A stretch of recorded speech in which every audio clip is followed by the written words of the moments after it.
Жобамыздың тақырыбы ғасыр адамы Жақсылық Шкемпіров. Жамбыл облысы Тараз қаласының орталығында орналасқан ең үлкен спорт кешені Тараз Арена Жақсылық Шкемпірұлы атына берілді.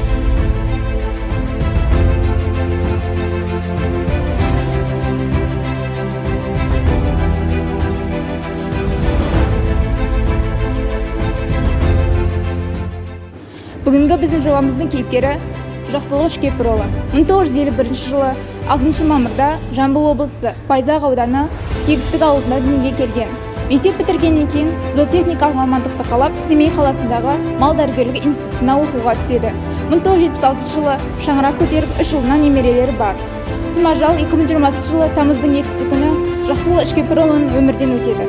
Жақсылық Шкемпірұлы Қазақстанның еңбек ері, барыс, құрмет, парасат ордендерінің иегері болып, және де грек-рим күресінің тұңғыш олимпиада чемпионы болып табылады.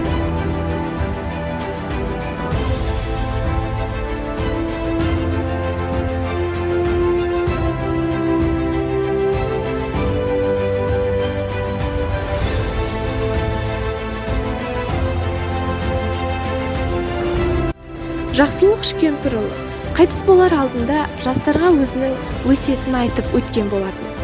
Жастарымызды отан сүйгіштікке, өз отанын жақсы көруге және күрес алдында өзінің жүлдесі мен ақшасын ойламай, еліміздің бірінші болуын ойлаған болатын.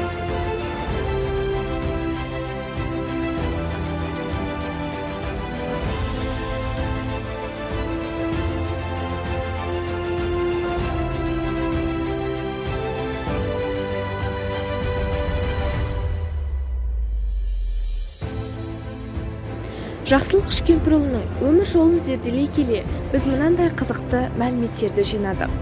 Жақсылық Шкемпірұлын арамыздан сұмажал айырмағанда биыл 70 жасын тойлар едік.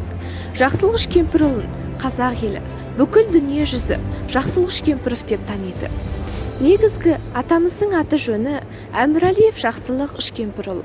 Интернеттегі шадарсуларға байланысты Жақсылық Шкемпіров деп аталып кеткен.